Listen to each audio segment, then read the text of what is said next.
Okay, good afternoon.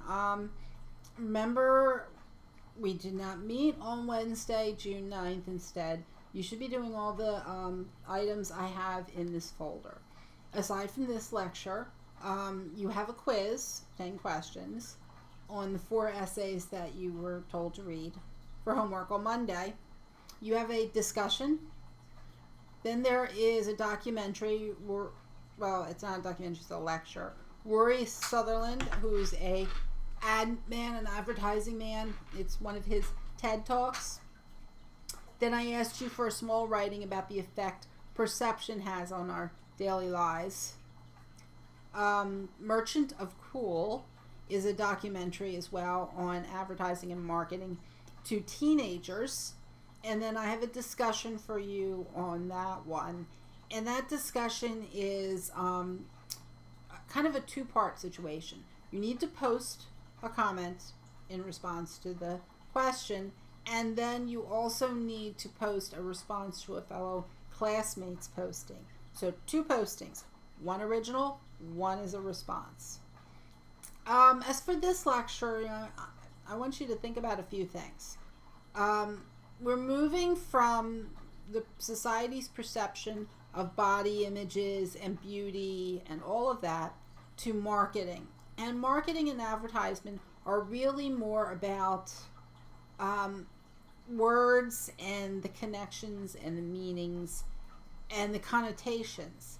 So how words affect us, how images affect us, what makes something appealing, what makes something an item that you wish to have. How do you market items?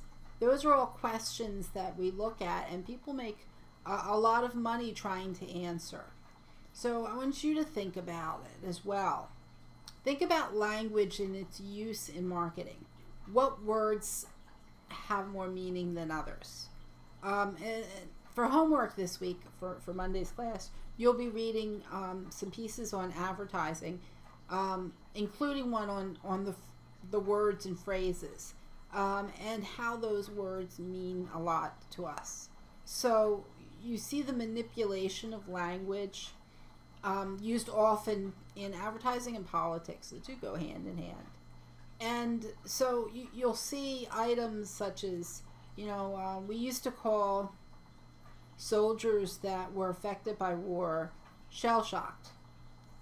And now we say they have post-traumatic stress syndrome. So we've made it sound more scientific and more medical, and it's taken a more medical approach. Other words, you see things like we don't call people rich businessmen, they're job creators. We call social welfare programs entitlements. We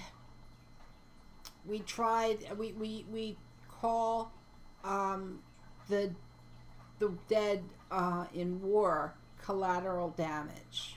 So it's this use of language, and we use this language to control how things are perceived.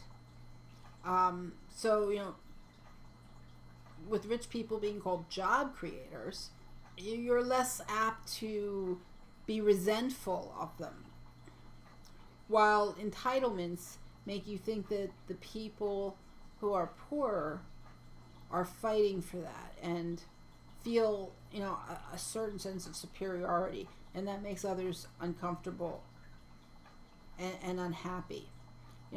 Phrases like illegal immigrants rather than undocumented. Those are the kinds of ways we exploit language to make things happen. But before we get there, you have your readings for this week. We talked a little bit on Monday about the tattoos, but I want to talk a little bit about the princesses. And in fact, that article I thought was a very interesting one about how Disney has made little girls even more girly, and this inundation of pink and the princesses. And in fact, Disney has been pushing that envelope. there was, and I have a video clip that I'm also have on the website for you guys to see. There was a controversy a while ago. One of the films that Disney produced last year or the year before that turned out to be pretty popular was Brave. And here was this little girl. She wasn't shopping for Prince Charming. She wasn't necessarily very, very thin or gorgeous. She had hair that seemed to have a mind of its own. And she really connected with people. Well, Disney has made her into a princess. And they turned around and made her much thinner, gave her breasts, and calmed her hair down. And she turned into something different. And there was a lot of controversy about that. Should she be manipulated like that? And is it right for girls not to see the other woman? And you'll see some mention even in the article that you guys were reading with Mulan and how they depict her in her dress, even though in the film she's much more comfortable in her uniform.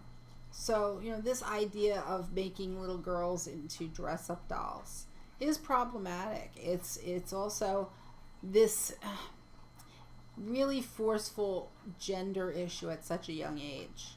Back in the early 1900s, little boys younger than age 5, were often dressed up as little girls. And it was very common. In fact, almost no one dressed a little boy up as a little boy.